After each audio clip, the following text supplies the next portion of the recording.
এটা এমন একটা দুনিয়া যেখানকার চোরেরা পুরো আস্ত ব্যাংকটাকেই চুরি করে নিয়ে যেত। এই জন্য তখনই সেখানকার পুলিশ এসে রশি ছুঁড়ে মেরে পুরো ব্যাংকটাকেই শক্ত করে বেঁধে ফেলে।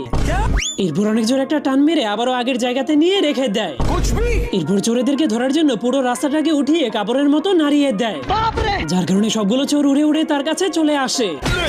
তখনই সে তাদেরকে নাস্তা পানি দিয়ে জেলখানার মধ্যে বন্দি করে দেয়, কারণ এই শহরে গুন্ডাদের উৎপাত এতটাই বেড়ে গিয়েছিল যে সবসময় গোলাগুলি চলতেই থাকতো। এই জন্য সেখানকার সেই গুলিগুলোর জন্য ট্রাফিক আইন তৈরি করা হয়েছিল। তখন এই লোকটা ছোট্ট একটা ভুলের জন্য এই লোকটাকে মেরে ফেলে। ঠিক তখনই পপাই গাধার পিঠে চড়ে সেই শহরে পুলিশ হওয়ার জন্য চলে আসে, কিন্তু এখানে গুন্ডাদের কারণে পুলিশেরা বেশি দিন বেঁচে থাকতে পারতো না। এই জন্য পুলিশের চাকরি নেওয়ার আগেই তাদের কবর খুঁড়ে রাখা হতো। কিন্তু পপাই কোনো কিছুকেই ভয় পায় না। डरने से क्या फायदा है? এরপর সোজা গিয়ে পুলিশে ভর্তি হয়ে গেলে তাকে গুন্ডাদেরকে মারার জন্য দুইটা বন্দুক দিয়ে দেওয়া হয়। কিন্তু পপাই বন্দুকগুলোকে ফেলে দিয়ে বলে, গুন্ডাদের জন্য আমার হাতই যথেষ্ট।